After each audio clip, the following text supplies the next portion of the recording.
Part 1. The concert hall on Prime could hold 50,000 beings. Tonight, every seat was filled. The Galactic Symphony Orchestra sat on stage, their instruments gleaming under soft lights. There were musicians from 18 different species, each one chosen for their perfect skill. They could hold a single note for 3 hours without changing pitch. They had 12 arms that could play rhythms no other species could match. The crystalline produced sounds so pure that machines couldn't detect a single flaw. Master conductor Ara raised her baton. She was tall and elegant with skin that shimmered like oil on water. She had conducted for 70 years. Every movement she made was precise. Every gesture had been calculated and practiced. She brought the baton down and the orchestra began to play. The music was perfect. Not a single note was out of place. The timing was exact to the millisecond. The balance between sections was flawless. Ara had programmed every detail into the performance. The musicians followed her instructions exactly as given. When the piece ended, the audience applauded politely. Then they filed out of the hall in orderly lines. Ara stood backstage and felt nothing. She had felt nothing for a long time now. The next morning, she attended the Grand Council of Arts meeting. The council chamber was a massive room with floating platforms for each species. Representatives from across the Galactic Confederation gathered to discuss the state of music in their civilization. Ara had requested this meeting. She had something important to say. "Honored council members," she began, her voice carrying clearly through the translation devices everyone wore. "I have conducted orchestras for 70 years. I have studied music for twice that long. I come before you today with a problem that grows worse each year." She activated a display screen. Graphs appeared in the air, showing data from thousands of concerts across hundreds of worlds. These charts show technical performance scores over the past 5 centuries. As you can see, our musicians have become more skilled with each generation. We play with greater accuracy. We make fewer mistakes. Our instruments are more advanced. Our understanding of musical theory is deeper than ever before. The council members nodded. This was good news, wasn't it? Ara changed the display. These charts show emotional response data from audiences during the same period. We measure brain activity, hormonal changes, and reported satisfaction. The results are clear. As our technical skill has increased, the emotional impact of our music has decreased. People still attend concerts.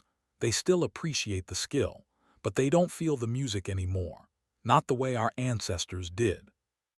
A council member clicked his mandibles together. Perhaps our audiences have simply become more sophisticated. They appreciate intellectual complexity rather than crude emotional responses. Ara had expected this response. That is what I told myself for many years, but I no longer believe it. I think we have lost something essential. Music has become a competition. We measure who can play the fastest, who can hit the highest notes, who can perform the most complex pieces. But we have forgotten why we make music in the first place. "And why do we make music?" asked a representative, her crystalline body chiming softly. "I don't know anymore," Ara admitted. "That's the problem." The council chamber fell silent. It was an uncomfortable silence. Finally, the council chairman spoke. "What do you propose we do about this?" Ara hesitated. What she was about to say would sound foolish. "I propose we study other species. Species that haven't yet joined the Confederation.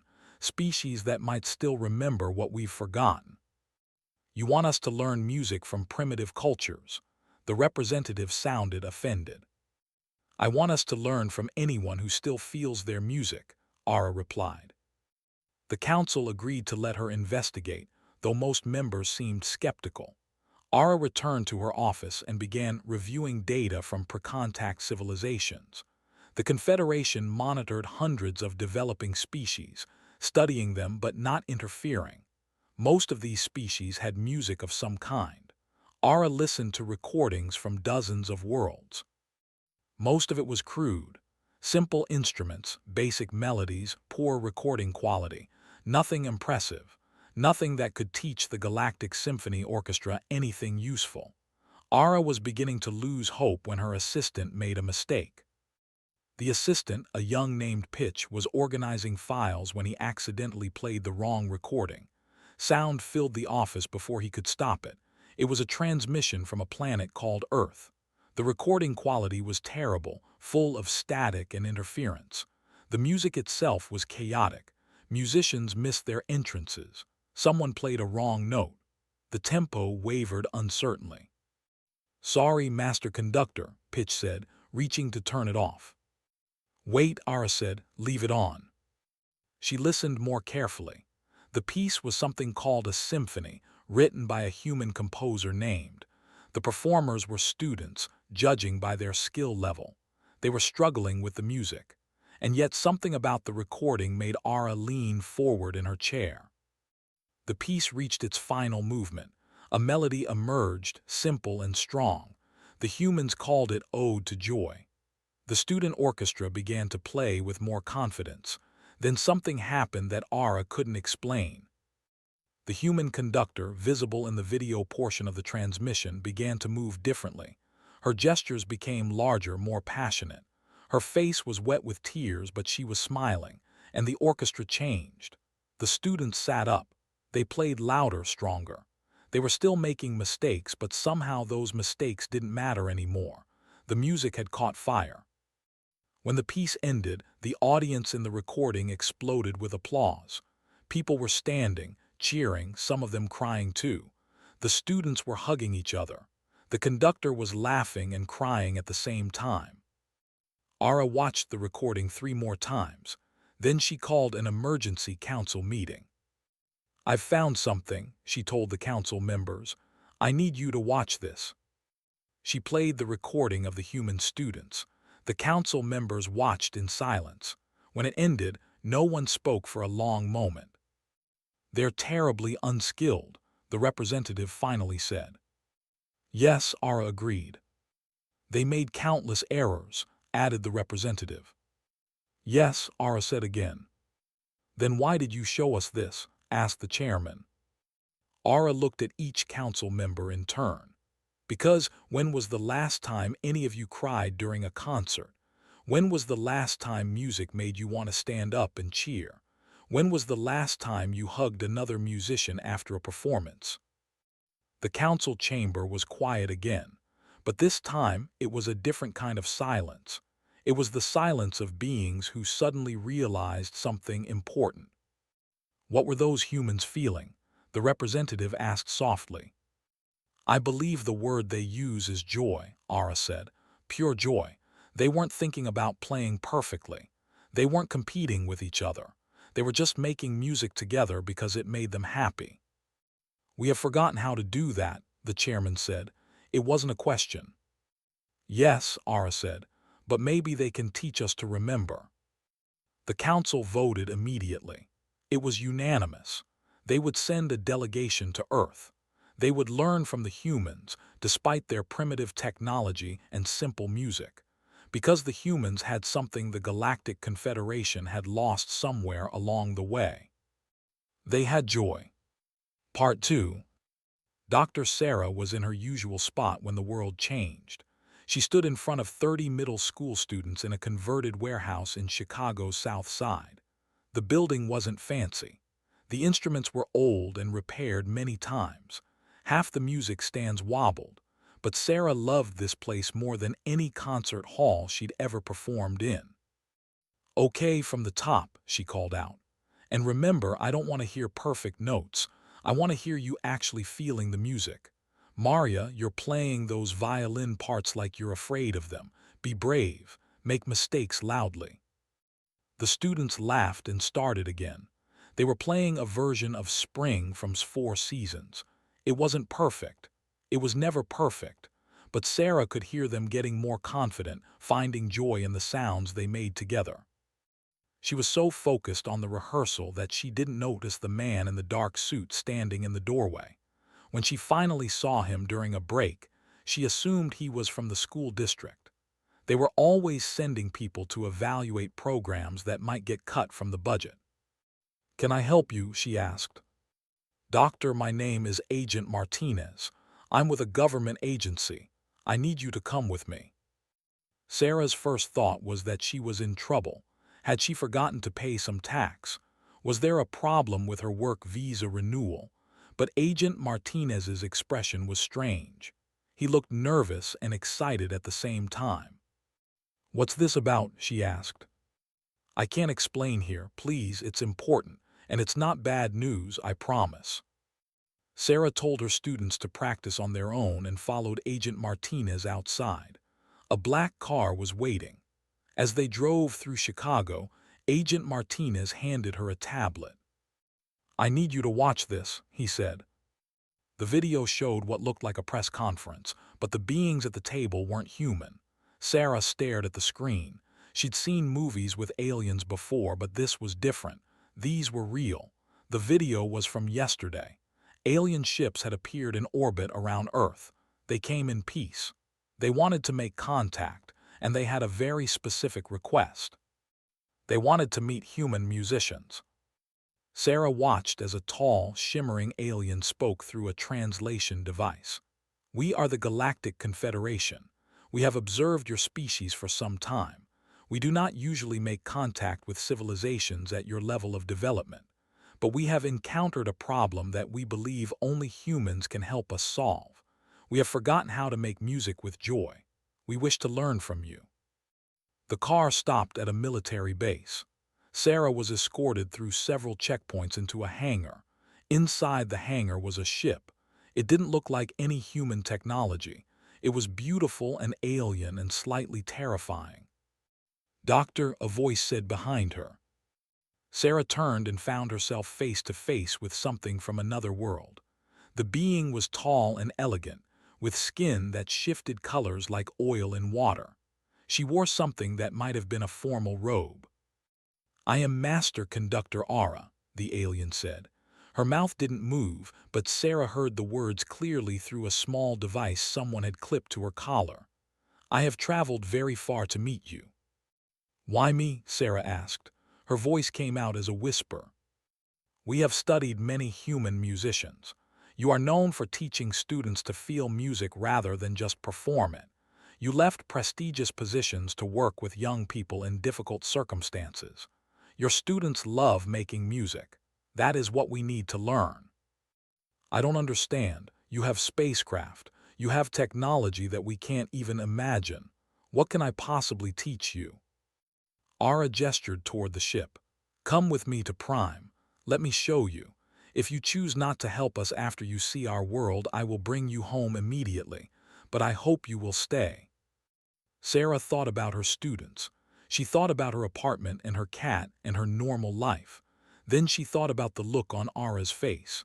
The alien conductor looked sad in a way that crossed all boundaries of species. "Okay," Sarah said, "show me."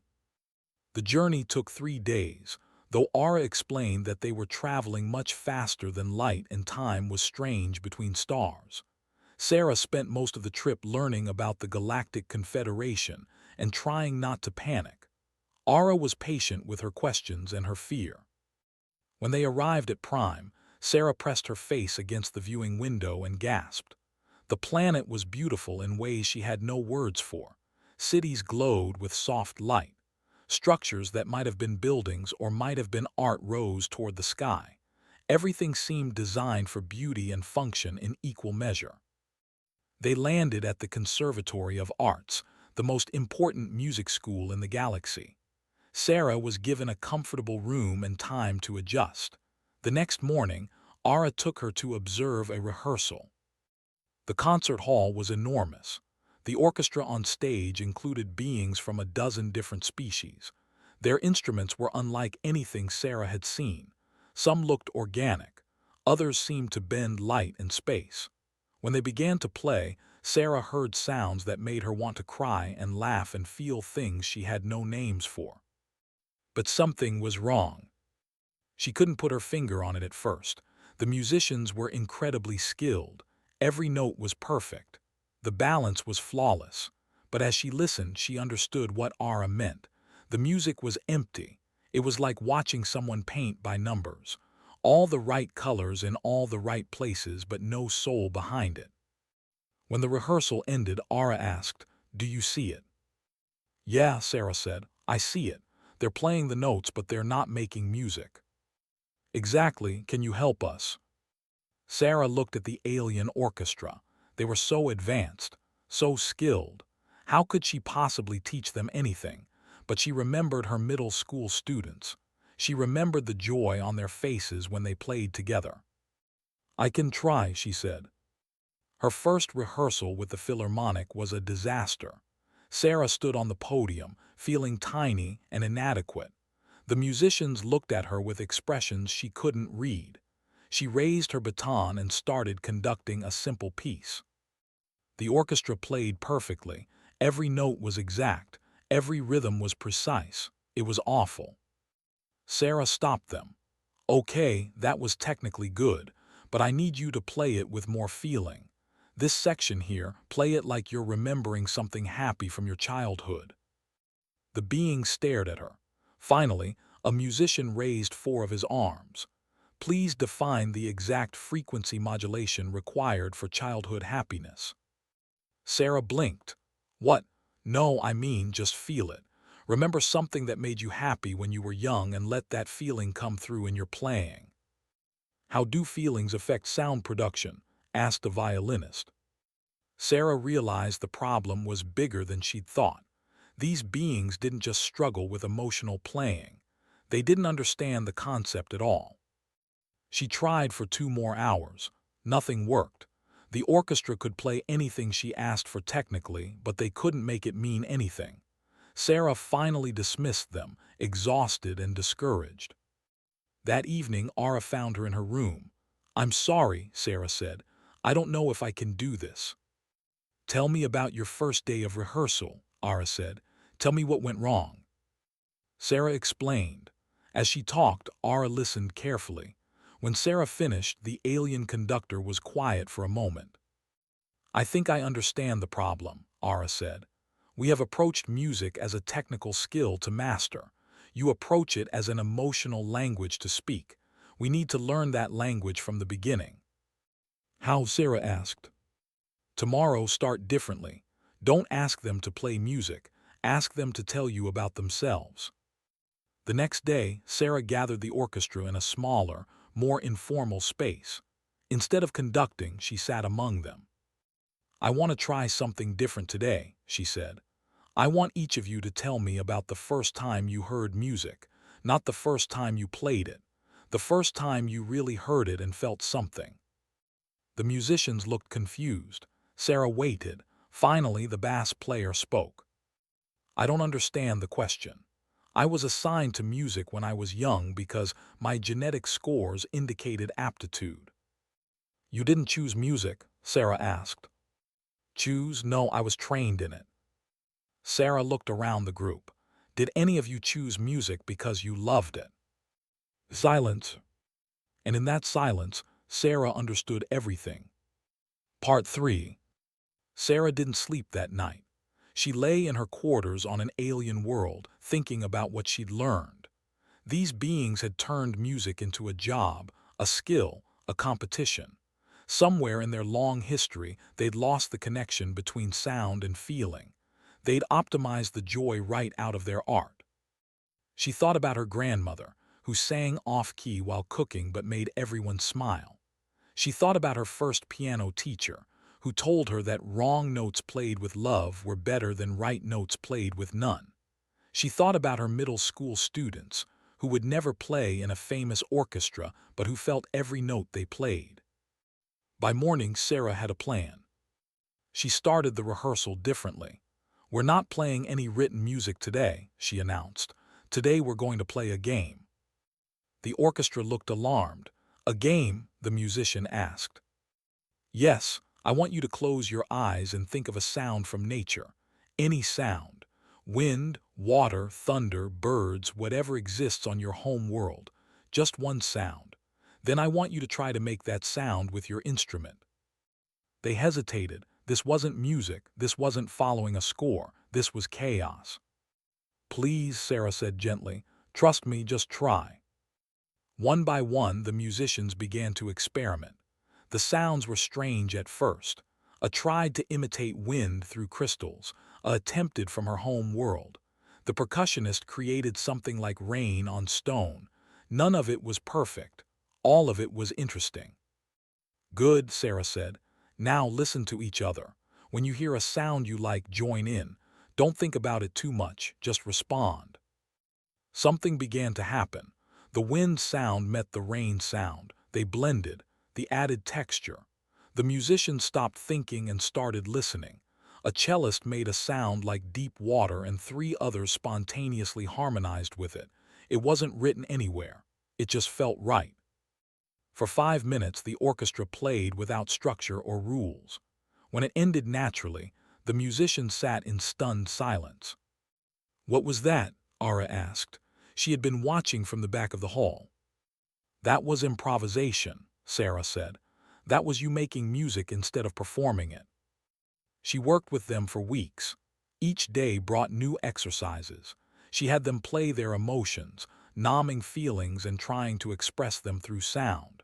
She had them tell stories with their instruments, no words allowed. She had them play together without a conductor, just listening and responding to each other. The orchestra hated it at first. It was uncomfortable and uncertain.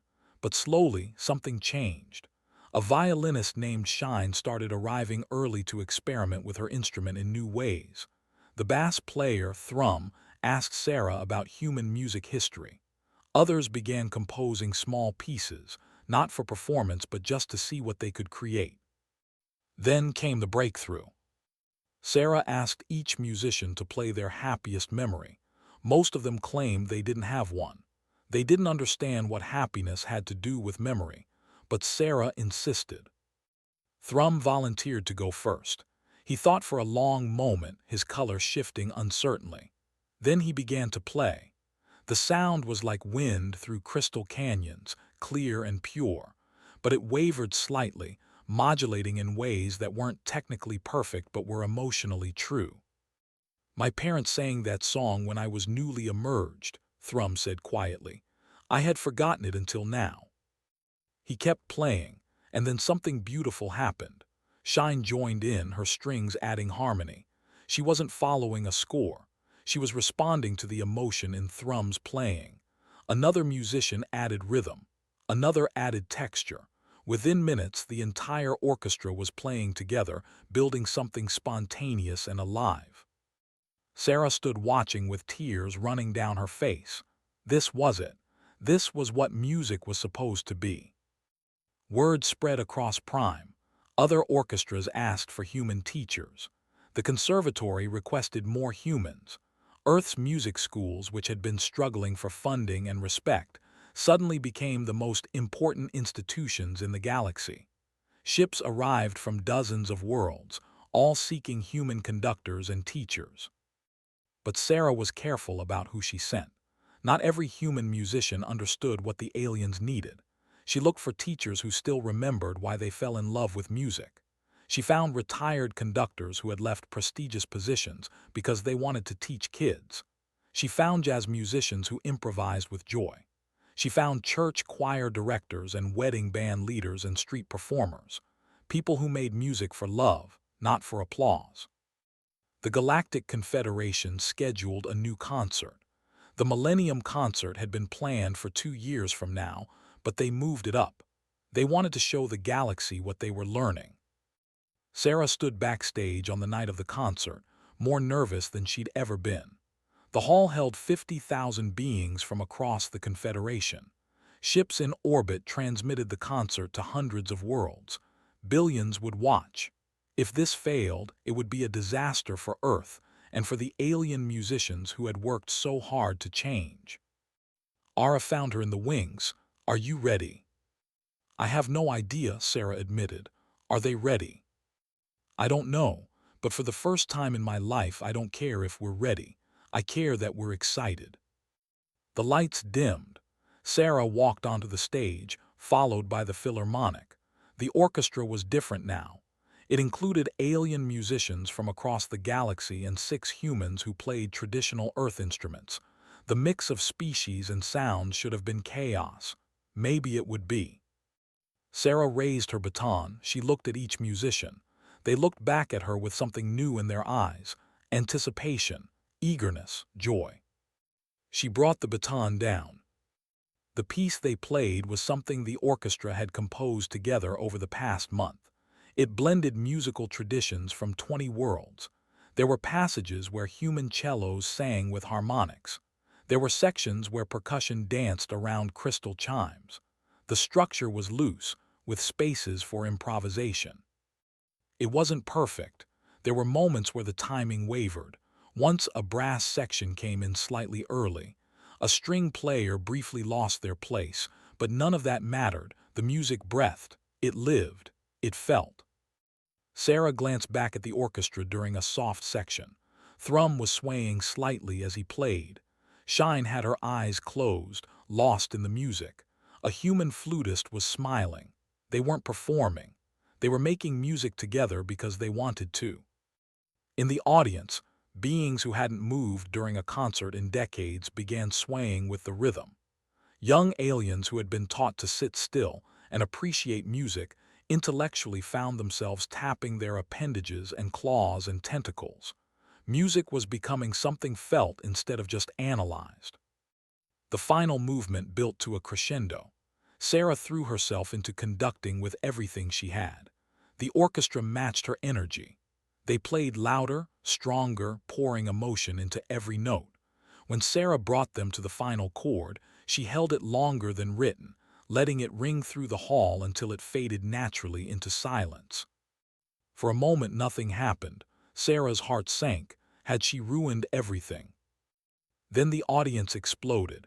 Beings were standing, all 50,000 of them. They were cheering, making sounds of approval in dozens of languages. Some were crying. Others were embracing their neighbors. The response was messy and emotional and absolutely perfect. The orchestra stood to bow. Sarah turned to them and saw Ara in the front row of the audience. The master conductor was weeping openly, her colors shifting through patterns that Sarah had learned meant joy. Sarah walked off stage after the sixth bow. She was exhausted and exhilarated. Agent Martinez was waiting for her, grinning. "The Secretary General of the UN is on the line," he said. 23 Earth nations want to fund music education programs. Someone offered to donate $50 million to your school in Chicago, and Prime has requested 300 more human music teachers. Sarah laughed. "Tell them I need to go home first. My students have a concert next month. I promised I'd be there."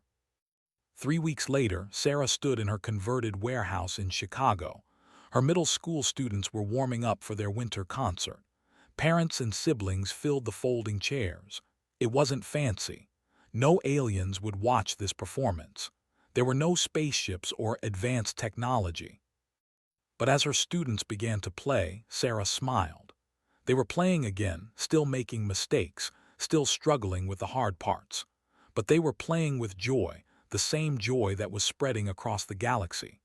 The same joy that had been there all along, in school concerts and community orchestras and anywhere people made music because they loved it. A ship in orbit recorded the concert anyway. They wanted to study how human children learned music, but what they captured wasn't a lesson or a technique. It was something simpler and more profound. They captured kids making noise together and calling it music. They captured the moment Maria hit a high note she'd been practicing for weeks and grinned with pride. They captured Sarah conducting with tears in her eyes because her students were terrible and beautiful and exactly where they should be. They captured joy. And across the galaxy, alien musicians watched the recording and understood. Music wasn't about being perfect. It was about being alive. It was about feeling something and sharing it with others. Humans hadn't invented music, but somewhere along the way, they'd remembered something the rest of the galaxy had forgotten. They'd remembered that the point of music wasn't the destination. It was the joy of making it together. And that was a lesson worth traveling across the stars to learn.